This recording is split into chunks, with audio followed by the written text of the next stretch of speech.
오늘 마가복음 5장에는 질병이라는 광야에서 무려 12년 동안 고통을 당한 한 여인이 등장을 합니다. 이 여인이 예수님을 만나서 병도 고치고 또 큰 축복을 받은 그러한 내용입니다. 이 여인이 겪은 고통과 그 질병이라는 광야를 잘 보여주는 말씀이 오늘 앞에 25절, 26절입니다. 25절, 26절 다시 보시면 12해를 혈루증으로 알아온 한 여자가 있어 많은 의사에게 많은 괴로움을 받았고 가진 것도 다 허비하였을 때 아무 효염이 없고 도리어 더 중하였던 자에 그랬습니다. 여기서 혈루증이라는 것은 우리말이지만 그 원어를 보면은 하이마라는 피와 레오라는 흐르다라는 두 단어가 합쳐진 그런 합성어입니다. 그래서 피가 흐른다 또는 피가 멈추지 않는다 이제 이런 뜻입니다. 여러분, 코피만 나도 우리가 많이 놀라고 또 피가 멈추지 않는다 하면 참으로 깜짝 놀랄 그런 일이죠. 지금이야 병원에 가서 치료하면 되고 또 지혈제를 먹거나 바르거나 하면 되지만 이 당시에는 이 병이 아주 고치기 어려운 그런 질병이었습니다. 보면 12년 동안 지금 그런 괴로움을 당했다, 이 말씀을 통해 우리가 알 수가 있죠. 그런데 질병으로도 힘들었지만 지금 이 피라는 이 단어가 구약 성경에 보면 율법에 의하면 이 피라는 단어가 상당히 영적인 그러한 단어입니다. 그래서 율법에는 피와 관련된 모든 병은요 부정한 것으로 여깁니다. 짐승을 잡았을 때도 그 피를 어떻게 합니까? 그 피는 다 버리게 되어 있습니다. 그래서 이 지금 혈루증이라는 이 병으로 고통당하는 이 여인은 당연히 육체적으로도 고통을 당하고 있지만 영적으로 또는 정신적으로 고통을 당하는 그런 상황이다라는 것입니다. 너무나 안타까운 것은 사실 아프면 우리는 더 하나님 앞에 나오고 또 예배 자리에 나오고 하나님께 기도하고 그래서 하나님의 은혜와 그 도움을 구하는데 당시에는 그런 질병이 있으면 성전에 갈 수가 없었습니다. 그러니까 예배 자리에 나올 수가 없는 거예요. 당연히 성전에 들어갈 수도 없고 제사를 드릴 수도 없기 때문에 하나님께 도움을 구하고 싶지만 그 모든 것을 차단을 시켜버렸어요. 그리고 또 한 가지는 또 우리가 힘들고 아프면 어떻습니까? 가족이나 옆에 있는 사람들이 위로도 해주고 격려도 해주고 그러잖아요. 그런데 이 피라는 이 율법에 의한 이 질병은요 다른 사람과 같이 교제를 하거나 접촉을 해서는 안 됩니다. 소위 부정한 병이라고 해가지고 이 혈루증이 있는 사람이 다른 물건을 만지거나 사람을 만지면 씻거나 태워버려야 되는 거예요. 그러니까 온전한 사회생활, 심지어 가정생활도 제대로 할 수 없는 그런 질병입니다. 너무 몹쓸 병이죠. 근데 이 여인이 지금 그런 고통으로 어려움을 당하고 그러고 있는 상황에서 사람들을 만나는 것도 어렵고 심지어 가족들과도, 오늘 성경에 보면 가족에 대한 얘기는 전혀 안 나오고 있어요. 이 말은 가족들이 여인을 버렸거나 아니면 내가 가족들로부터 멀리 또 내가 다른 데로 갔거나 그렇게 생각을 할 수도 있습니다. 무려 12년 동안 사람들과 함께하지 못하고 가족과 함께하지 못하고 또 예배도 드리지 못하고 살아있지만 마치 죽은 것과 같은 그런 여인입니다. 오늘 말씀해 보면 지금 많은 의사에게 많은 괴로움을 받았고 이런 말이 나왔어요. 또 가진 것도 다 고치려고 해봤지만 다 허비했다 이렇게 말씀이 나옵니다. 당연히 고치려고 했겠죠. 누가 그렇게 힘들고 어려운 삶을 계속 살길 원합니까? 당연히 고치려고 했는데 고칠 수가 없었다는 거예요. 그리고는 뭐라 그러냐면 도리어 더 중하여졌다 이렇게 나옵니다. 시간이 갈수록 더 힘들고 어려운 상황이 되었다 하는 것입니다. 광야로 친다면 지금 광야 한복판으로 계속 들어가고 광야를 벗어나는 것이 아니라 도리어 계속 광야 한복판으로 지금 계속 들어가고만 있는 상황입니다. 여러분, 이런 여인이 어떻게 고침을 받고 또 소망이 있을까요? 그래도 한 가닥 무슨 소망이 있어야 되고 여지가 있어야 되는데 그런 게 전혀 없는 그러한 여인입니다. 그런데 오늘 말씀해 보니까 그런 절망 가운데 있는 광야 한복판에 있는 여인에게 소문이 들렸다고 나옵니다. 오늘 27절에 나오죠. 27절 보시면 예수의 소문을 듣고라고 지금 나옵니다. 예수의 소문을 들었다. 예수라는 그 이름을 들었다는 겁니다. 아마 이 여인은 이전에도 예수님에 대한 이야기를 분명히 들었을 겁니다. 그러니까 그 소문을 듣고 예수님께 간 거예요. 예수님이 병자들을 고친다, 또 수많은 기적을 행하신다, 심지어 죽은 자도 살리셨다, 그런 이런 이야기를 이미 들었던 것입니다. 그런데 그 여인이 어떻게 해요? 우리 마을에 오신다, 지나가신다는 소문을 들은 것이죠. 여인에게는 이 이야기가, 이 소문이 복음 중에 복음이고 마치 광야의 오아시스와 같은 그러한 소식입니다. 여러분, 누군가가 그 소문을 냈을 거예요. 그죠? 아무 소문이 없는데 그냥 어디서 들을 수는 없어요. 누군가는 그 예수의 소문을 낸 겁니다. 그 여인은 그 소문을 들은 것이고, 그래서 지금 예수님 앞에 결국 나와 고침을 받게 됩니다. 여러분, 전도도 마찬가지이죠. 우리가 전문적인 전도 훈련을 받을 수도 있고 또 전도를 잘하는 분도 계세요. 사람들과 관계성도 잘하고 말도 잘하고 그런 분들도 계시더라고요. 근데 혹시 그렇지 않더라고 하더라도 우리는 충분히 전도할 수 있습니다. 지금 이 여인이 예수님께 어떻게 나왔습니까? 소문을 듣고 나왔다. 지금 이렇게 지금 말씀을 하고 있어요. 그래서 전도는 소문이 잘 나면 되는 거죠. 아멘. 석병교회가 좋은 교회다, 좋은 일을 많이 한다, 또 성평교회 다니는 사람들 보니까 너무 좋다, 아무개 정말 좋은 분이다, 그럼 이런 소문이 나면 어떨까요? 그게 바로 전도가 되는 것입니다. 그럼 이런 소문을 내려면 어떻게 해야 되냐? 거짓말로 할 수는 없겠죠. 당연히 교회가 좋은 일을 하고 선한 일을 하고 복된 일을 하면은 됩니다. 힘들고 어려운 이웃들을 교회가 또 성도들이 늘 옆에서 돌봐주고 섬기면, 그럼 그게 좋은 소문이 나는 것이죠. 우리 석병교회는 그동안 여러분 좋은 일을 많이 했습니다. 그래서 그런 좋은 소문이 많이 났는 줄로 믿습니다. 그래서 우리가 어디를 가든지 누구를 만나든지 그런 교회에 대한 좋은 자랑, 여러분 좋은 소문을 많이 내실 수 있기를 바랍니다. 어떤 분들은 꼭 안 좋은 일, 문제가 있었던 그런 일을 이야기하시는 분들도 계십니다. 사실 때로 그것도 필요하죠. 잘못된 것들을 우리가 돌아보면서 또다시 그런 시행착오를 겪으면 안 되니까 그런 얘기를 할 수도 있지만, 근데 지금 여러분 누군가 예수님에 대한 안 좋은 소문을 냈다면 이 여인은 예수님께 오지 않았을 겁니다. 분명히 예수님에 대한 좋은 소문이 났기 때문에 지금 여인이 예수님 앞에 나오게 된 것이죠. 여러분, 우리가 다 부족한 모습들이 다들 있습니다. 근데 또 좋은 것도 있거든요. 그래서 교회는 늘 좋은 소문들을 내고 또한 좋은 자랑을 하는 여러분, 저와 여러분이 꼭 되실 수 있기를 축복합니다. 아멘. 우리 석병교회 목사님 참 이거 참 좋더라. 석병교회 장로님, 또 권사님, 집사님들 이게 참 좋다. 또 석병 요양원 너무 좋다. 여러분, 이런 좋은 소문을 내야 그게 바로 전도가 되는 것입니다.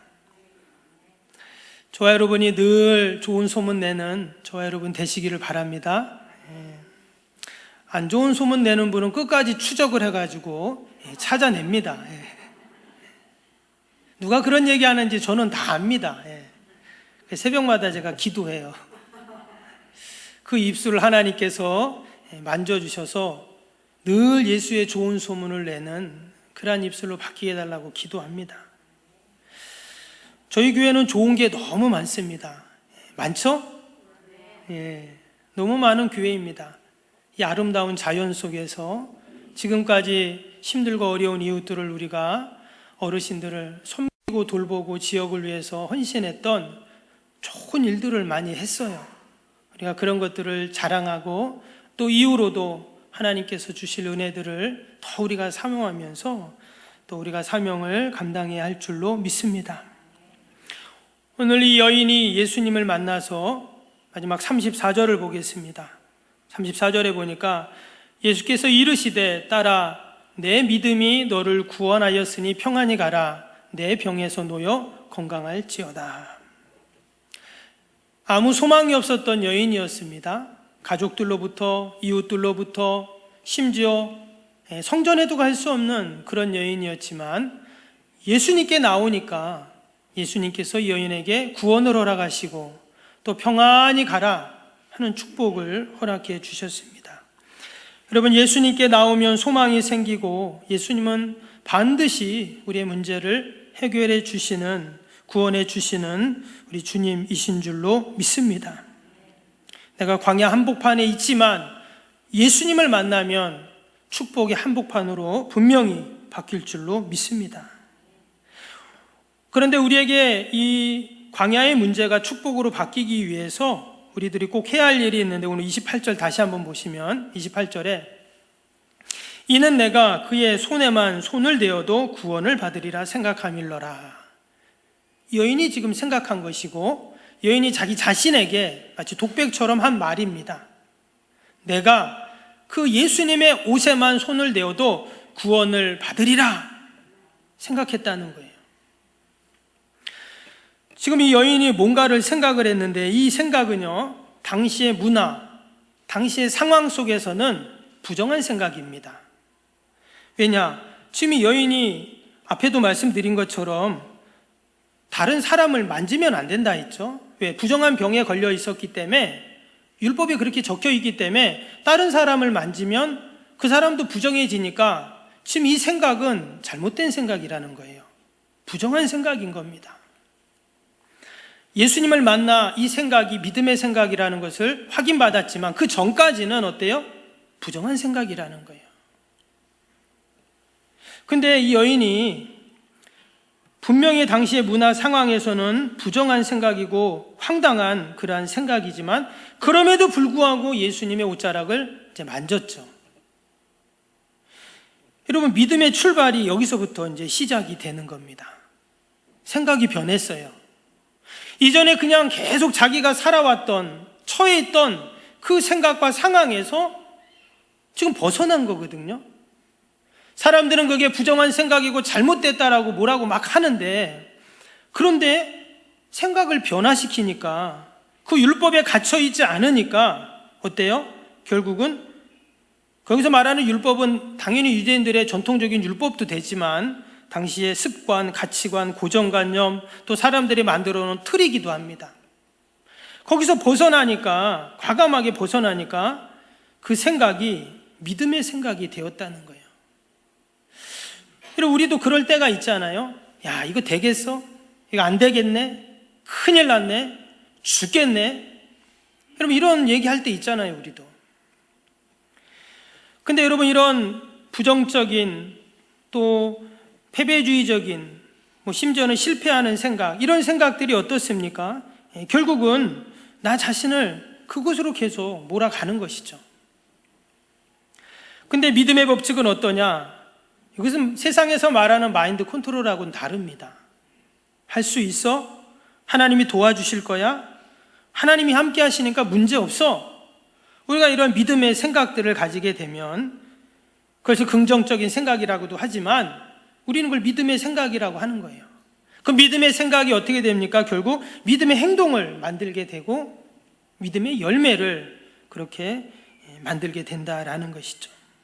지금 이 여인이 그렇게 했다는 겁니다. 당연히 12년 동안 고칠 수 없었고 아무것도 할 수 없는데 어떻게 예수님의 소문을 듣고, 야, 내 그 옷에 손만 대어도 내가 낫겠다, 예수님께 안수를 받거나 예수님의 또 능력을 경험하거나 이게 또 아니에요. 그냥 옷만 한번 만져봐도 구원 받겠다, 이렇게 생각만 했는데 그 생각이 결국 예수님 앞에 나아가게 하고 옷을 만지게 하고 놀라운 구원을 여러분 경험케 했는 줄로 믿습니다. 이게 바로 믿음의 출발이죠. 혹시 지금 내가 감당할 수 없는 인생의 광야를 내가 지나고 있다면, 지금 이 여인은 질병이라는 가난을 겪고 있다고 했죠. 지난번에 우리 그 사르밧 여인은 어땠습니까? 그 여인은 가난이라는 광야를 겪고 있다고 했죠. 우리에게는 다 인생에 이런 크고 작은 광야가 있습니다. 그런데 그것을 벗어나는 방법, 도리어 광야를 축복으로 바꾸는 방법은 믿음의 생각으로부터예요. 이전에 내가 생각하고 정해놨던 그 틀이 있다면 과감히 우린 내려놔야 돼요. 주님 앞에 내려놓을 때 여러분 그것은 놀라운 구원의 역사로 분명히 바뀔 줄로 믿습니다. 여인이 예수님의 옷을 댔고 예수님 앞에 나왔을 때, 그리고 이런 믿음의 고백을 했을 때 어떤 일이 일어났습니까? 29절을 보니까 29절입니다. 로마서 10장 10절에 보면 사람이 마음으로 믿어 의에 이르고 입으로 시인하여 구원에 이른다 했습니다. 지금 여인이 입으로 시인한 거잖아요. 자기 자신에게 말한 거지만 그래도 아무튼 시인한 거예요. 그랬더니 구원에 이른다 그랬어요. 오늘 29절에 바로 그 말씀이 나옵니다. 29절 보시면 이해라는 말은 앞에서 내가 예수님의 옷만 만져도 낫겠다, 그 믿음의 고백을 한 이후입니다. 이에 그의 혈루 근원이 곧 마름에 병이 나온 줄을 몸이 깨달으니라. 아멘. 믿음의 고백과 믿음의 선포를 하고 나서 지금 고침을 받았어요. 그리고는 예수님이 여인을 찾으십니다. 밑에 나오죠. 32절 보니까 예수께서 이 일을 행한 여자를 보려고 둘러보시니 그랬어요. 지금 예수님은 믿음으로 행한 여인을 외면치 않으십니다. 그리고는 그 여인을 보려고 둘러보셨다 그랬어요. 아마 예수님 마음속에는 누가 내 능력을 말도 없이 뺏어가, 이렇게 해서 지금 예수님이 여인을 나무라려고 둘러본 게 아니었어요. 밑에 보니까 왜 둘러봤습니까? 도무지 믿음으로 생각할 수 없고 믿음으로 할 수 없는 여인이 사람을 지금 만지면 안 된다 했잖아요. 근데 지금 그 여인이 만졌어요. 부정한 여인이 사람을. 예수님도 부정해지라고. 근데 예수님은 그거를 그렇게 보지 않았다는 거예요. 믿음으로 보셨다는 거예요. 그럼 그 믿음이 너무나 귀하셔서, 지금 사람들이 너무 많아, 제자들은 사람들이 밀고 막 하니까 그런 겁니다라고 말할 정도로 사람이 많았는데 예수님은 아니라는 거예요. 그 많은 사람들 중에서 많은 사람들이 내 옷을 만졌지만 믿음으로 만진 여인이 있다는 거죠. 여러분, 저와 여러분이 거기에 수많은 사람들이 밀리고 밀려서 예수님의 옷을 만진 사람 중에 한 사람이 아니라 이 여인처럼 우리가 믿음으로 예수님의 옷자락을 여러분 만질 수 있기를 축복합니다. 그렇다면 어떠한 광야에 내가 있을지라도 우리 12년 동안 이 말은 그 광야에서 벗어날 수 없다는 말이죠. 실제로 여인은 예수님 만나기 전까지는 벗어날 수 없었어요. 근데 예수님을 만나 믿음으로 옷자락을 만지니까 이런 놀라운 구원의 역사가 일어났습니다. 제가 유튜브에 어떤 찬양을 듣는데 그 예수님의 옷자락이라는 그런 찬양이 있더라고. 한번 여기 유튜브 들어가서 한번 들어보세요. 너무 은혜가 됩니다. 이 찬양, 제 말씀을 준비하면서 내가 그 찬양을 제가 들었는데 너무 은혜가 되었어요. 예수님 옷자락이라는 그 찬양인데, 예수님이 그 여인을 지금 보려고 둘러보셨습니다. 많은 사람들이 있었지만 예수님은 누굴 보세요? 늘 믿음으로 예수님의 옷자락을 만진 사람을 예수님은 둘러보신다라는 것입니다. 그리고는 예수님이 뭐라고 했다고 해요? 34절에 칭찬하십니다. 예수께서 이르시되 딸아, 내 믿음이 너를 구원하였으니 평안히 가라. 내 병에서 놓여 건강할지어다. 예수님이 이 여인을 나무라지 않았습니다. 다른 사람들은 이 여인을 나무랍니다. 내 근처에도 오지 말라고, 어디서 나를 만지냐고 나도 부정해지게, 이렇게 다 얘기를 하는데 예수님은 너무나 자상하게 딸아, 내 믿음이 너를 구원했다. 평안히 가고 내 병에서 이제는 완전히 놓여 건강할지어다. 이렇게 축복하셨습니다. 더 이상 질병이 그녀를 붙잡을 수 없도록 질병의 자유를 선포하시고 행복한 가정생활, 풍성한 사회생활을 할 수 있도록 삶의 자유를 선포하시고 이제는 마음껏 성전에 가서 예배드릴 수 있도록 영적인 자유를 선포해 주신 것입니다. 그럼 우리가 늘 주님의 옷자락을 믿음으로 잡을 수 있기를 축복합니다. 그러면 어떤 광야도 하나님께서 다 벗어나게 하시고 광야를 벗어날 뿐만 아니라 오늘 이 34절에 여인을 축복하고 칭찬하셨던 것처럼 저와 여러분들에게도 이러한 놀라운 축복이 날마다 넘칠 줄로 믿습니다.